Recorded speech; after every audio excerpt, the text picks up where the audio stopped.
So the game, the Monday night game, J-Mac loves the Rams. And I will Okay, admit, Darnold struggling against Detroit gives me some he did. pause. Um, I I guess here's my feeling on Minnesota. I love the coach. I love the quarterback. I love the receivers. I don't necessarily love the O-line. I think they're well That's coached, but I the don't think their personnel's great.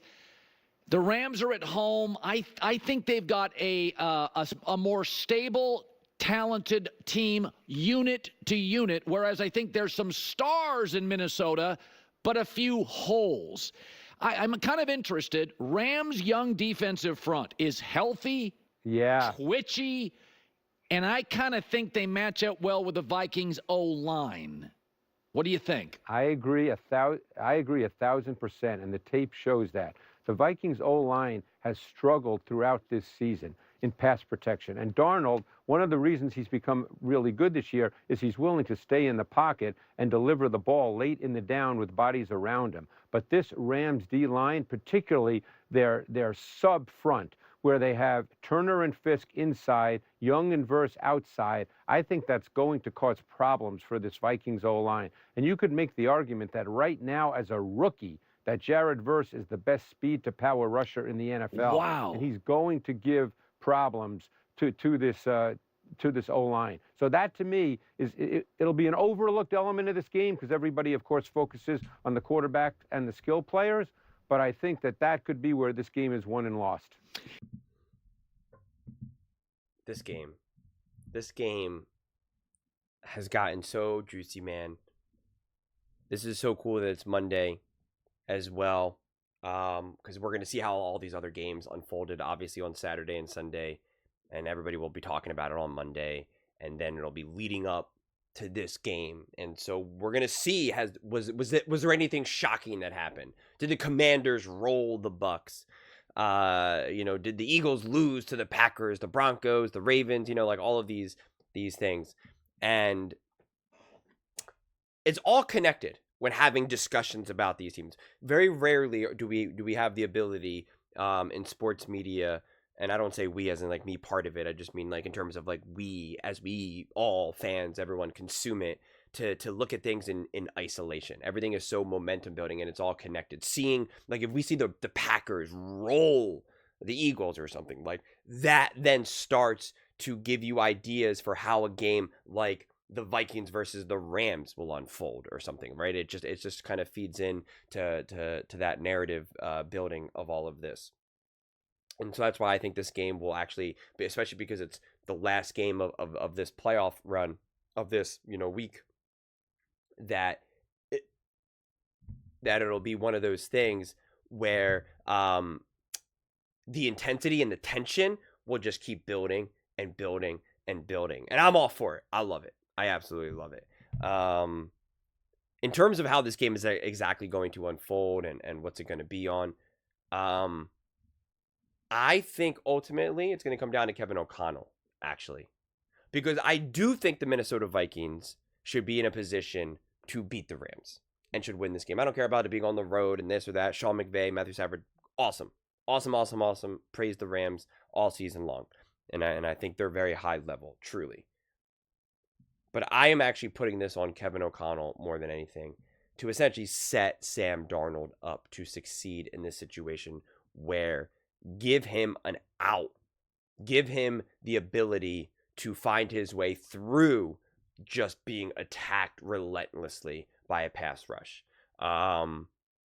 Because I think Sam Darnold has shown that he has the tools to be able to overcome these things, but he needs the coach, he needs the game plan, he needs the play calling to put him in a position to find his way through it. He needs that support.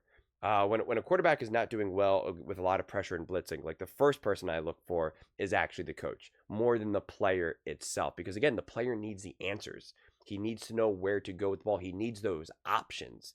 He needs the play calling that helps mitigate that, the game plan that helps mitigate that. And again, look no further where one year Jalen Hurts is like one of the best quarterbacks against the blitz. They lose Shane Steichen. He's now awful versus the blitz.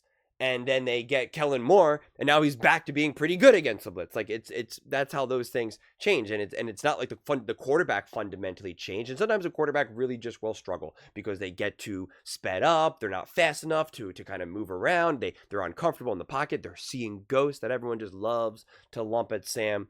And I just think that that's why I lean on Kevin O'Connell more so in this situation. That's just kind of what I'm looking into. So when I'm watching this game unfold, especially the beginning of this game, the first quarter, the first half, I'm like, what is Kevin O'Connell doing to ensure that the Vikings put up 14 points, 21 points, right? Like that they get those points when they can, that they got them. You know, they have that first drive. They don't punt the ball at their own 45.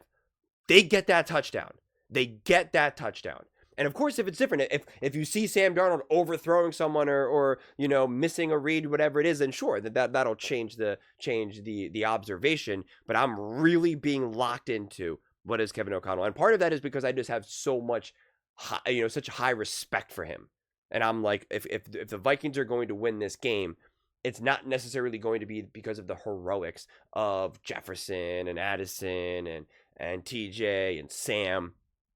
It's going to be like, what is the game plan? What are those scripted plays in that first half? Like, what do you got cooking right now? And can you build enough of a foundation, enough of a bubble to endure any of the heroics of Puka Nacua, Matthew Stafford, the defense from the Rams? Like, that's what I'm looking at. Because think about it. That's kind of they did not have that against the Vikings versus the Lions. They did not build that bubble. They did not build that protection. They could not get into the end zone. Had they, the game completely changes. There's a real path that the Vikings can end up winning that game. Obviously, I know the Lions ended up putting up points, but again, it obviously would have been so much closer. Then the defense would have had to have changed how they played versus the Vikings. Like, everything just changes at that point. Nothing remains the same. But they could not get into the end zone. They could not get there, and they were given ample opportunity. And again, I'm not blaming Kevin O'Connell for that necessarily, but Kevin O'Connell saw all this. This was all really loud, brand new information for him, and now it's like, you're the master. You're the guy. What's your next move now? What's your next move? And that's what I'm so excited to see. I'm so excited to see. Because I think that's what this is going to be. I think this is going to be a battle between Sean McVay and Kevin O'Connell and the respective defensive coordinators. More so because it's funny because Greg Cosell was like, I think it's going to be, most people are going to focus on the quarterbacks, and he goes, I think a lot of it's going to be with some of these other players that are less talked about. And I'm like, I'm looking at it even further back than that. It's like, I'm looking at coaching right now. What is the gameplay here, right? What are you going to do to make sure that the Vikings offense does not look like the way how it looked like against the Detroit Lions? That's what I'm excited to see. And it's more on just execution. I'm looking at game plan, like concrete strategy. And it's going to be awesome, man. It's going to be awesome. But those are just my thoughts. I'd absolutely love to hear yours. What do you guys all think about the Minnesota Vikings? How do you think they match up against the Rams defense? And how do you think this game will unfold? And where do you think the responsibility lies? Let me know in the comments below. I read every single comment, so whether you agree with me or disagree with me, either way, let's get in some discussions. Let's get in some fights. But ultimately, let's just have some fun. And please do consider subscribing. We're building an amazing community here, and I absolutely love to see you part of it. I want to build something that we all genuinely feel connected to. Something that we're really excited to be part of. I think we're well on our way to doing it. And please don't forget to give this video a thumbs up, as it really does help the visibility and the algorithm. Thank you so much. See you next time.